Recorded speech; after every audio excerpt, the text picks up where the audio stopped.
The apartment next door is empty again. When we first moved in, our neighbours were a middle-aged doctor and his girlfriend. Carrying all our furniture upstairs proved to be quite the challenge, so we were happily surprised when he offered to help. Although we didn't talk much that day, beyond pleasantries, he seemed like a nice guy. I saw him around a few times after that, bumping into him while checking the mailbox or going down the stairs. He'd smile and nod, and I'd smile back. As far as the neighbours go, he was one of the good ones. I'm not the most social person, however, so it took me some time to realise that I hadn't seen him in a while. I asked my boyfriend and got the same answer from him. If our neighbour had been outside recently, our paths hadn't crossed. Neither of us worried about it. We could hear him moving around after all, and it wasn't like we were close. Over the next few weeks, little grievances started to pile up in regards to our neighbour. He'd step out in the middle of the night, activating the automatic lights that filtered in through the bedroom window. Sometimes he'd bang on the shared wall in the middle of the day. Always twice in rapid succession, but never at a set time. I was tempted to bang back, but figured it wasn't worth a potential argument. The strangest thing I remember is seeing his shadow through our front door on a particular night in September. It wasn't unusual, seeing as he had to pass our door to reach his own, but when I went to the toilet half an hour later, I noticed the shadow was still there. That was the first time an uneasy feeling came over me. As suddenly as the disturbances had started, they disappeared again. Everything was quiet for 2 weeks, and my boyfriend and I were grateful for this newfound peace. The for rent sign appeared at the start of the third week. Neither of us took much notice of it, aside for a passing comment.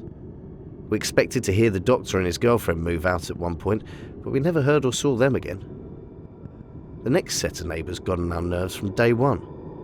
They had a young child with them, and appeared to believe that proper parenting included regular screaming matches.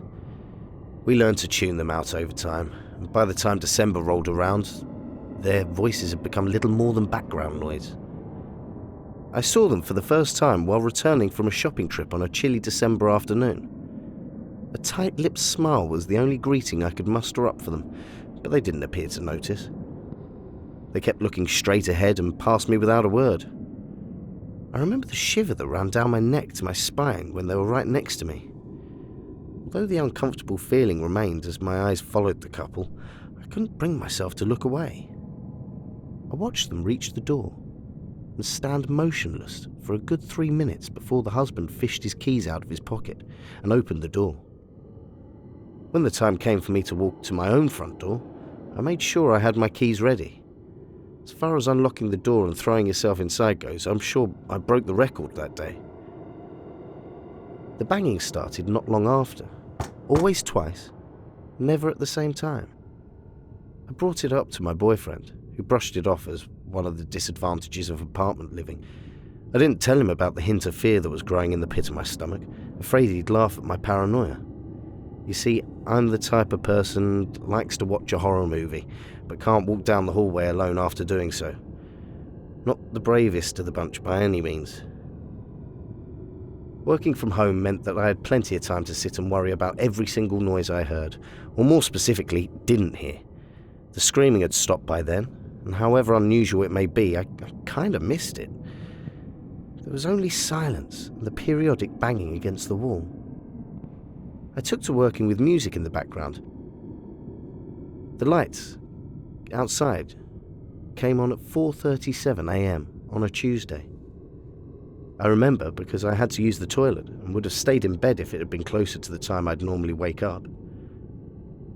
Ready to go right back to sleep after relieving myself, I didn't bother turning on the lights in the hallway.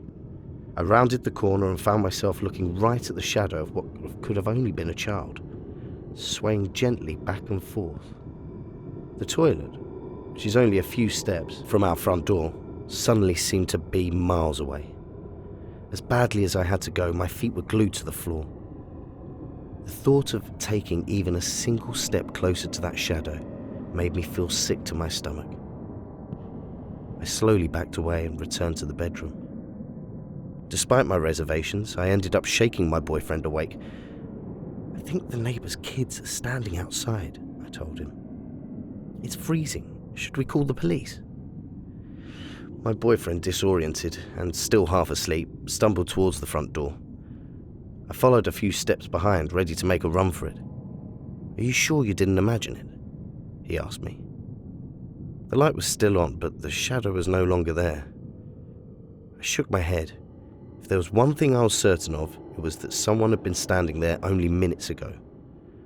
All right, I'll take a look outside. He moved to get the keys and I felt nausea return tenfold. No, I said quickly, grabbing hold of his arm. You're probably right. I must have been imagining it. Let's just go back to bed. The rational part of my brain told me I was a horrible person leaving a child outside in the cold at this hour, but I kept my mouth shut. I felt in my gut that opening the door wasn't safe. I didn't end up going to the toilet after all that night. The fourth couple moved in a month and a half ago. I'm used to it now, the banging, the shadows, the ever-present chill that doesn't seem to go away, the return of the for rent sign and the new tenants. Rinse and repeat. I tried a couple more times to talk about it with my boyfriend, but he doesn't seem to pick up on any of these occurrences. We're looking at houses now, and I can only pray we'll find one soon. I'll buy anything if it means I get to move out of this apartment. I no longer acknowledge new tenants because I fear they might end up inviting me inside. I guess I'll never know for sure, but I don't think the people who enter the apartment ever truly leave.